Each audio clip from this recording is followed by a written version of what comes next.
نشت روحي وصار الدمع يجري. السلام علیکم ورحمۃ اللہ وبرکاتہ۔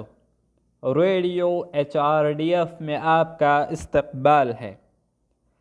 میرا نام عائشہ ہے۔ اب میں جو کرنے جا رہی ہوں یہ میرا ذاتی فیصلہ ہے۔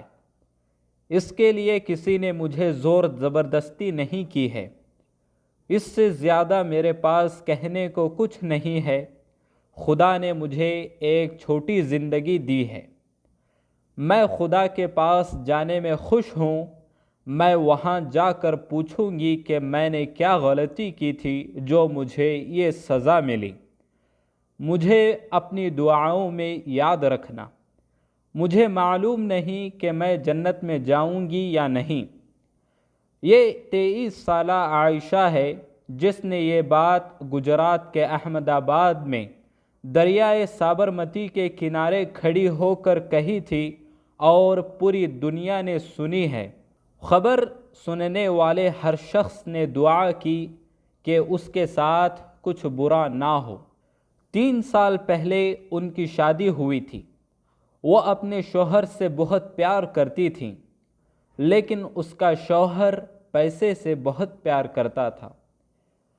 شادی کے کچھ ہی دن بعد سے اسے اپنے شوہر کے گھر سے تکلیفیں ملنے لگیں۔ جہیز کے نام پر اس کے شوہر اور خاندان والوں نے اسے ذہنی اذیت دینا شروع کر دی۔ چنانچہ وہ گھر سے واپس آ گئی۔ مسئلہ حل کرنے کے بعد عائشہ کے والد نے اسے 1.5 لاکھ روپے دے کر اسے اپنے شوہر کے گھر بھیج دیا، لیکن مسئلہ پھر بھی ختم نہیں ہوا۔ عائشہ اس سے محبت کرنے، اعتماد حاصل کرنے اور غور کرنے کے لیے بےتاب تھی، مگر وہ مایوس ہو گئی۔ ان سب مایوسیوں کے بعد وہ یہ ویڈیو ریکارڈ کرنے پر مجبور ہوئی جو اب پوری دنیا میں پھیلی ہوئی ہے۔ عائشہ نے سب سے پہلے اسے اپنے شوہر ہی کو بھیجا تھا تاکہ شوہر اپنا ذہن بدل سکے، یہ سوچ کر کہ ہو سکتا ہے اس کے اندر رحم اور شفقت کا مادہ اسے جھنجھوڑے، لیکن اس پتھر دل آدمی نے جواب دیا، جو چاہو کرو، مجھے کوئی فرق نہیں پڑتا۔ پیارے لوگوں، ہمارے آس پاس بھی بہت سے لوگ موجود ہیں جو اپنے سینوں میں نفرت کی آگ لیے ہوئے ہیں۔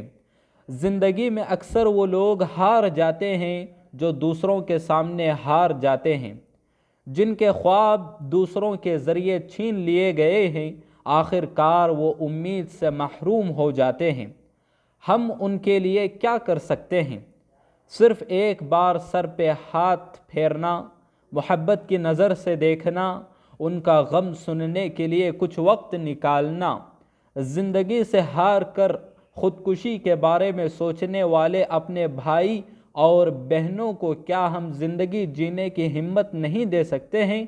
ایسی بہن جو کسی ایک شخص پر غصے کی وجہ سے اپنی قیمتی زندگی کھو دیتی ہو، وہ اس سے کیا حاصل کر سکتی ہے؟ انتہائی مختصر زندگی میں ملنے والی تکلیف کے بجائے آپ نے ہمیشہ کا درد کا انتخاب کیا ہے۔ بھائیوں، ہمیں اپنے بچوں کو یہ سکھانا چاہیے کہ زندگی ایک جد و جہد ہے، موت نہیں۔ یہ نوبت اور کسی بہن کو پیش نہ آئے، یہ قدم جنت کی طرف کبھی نہیں لے جاتا۔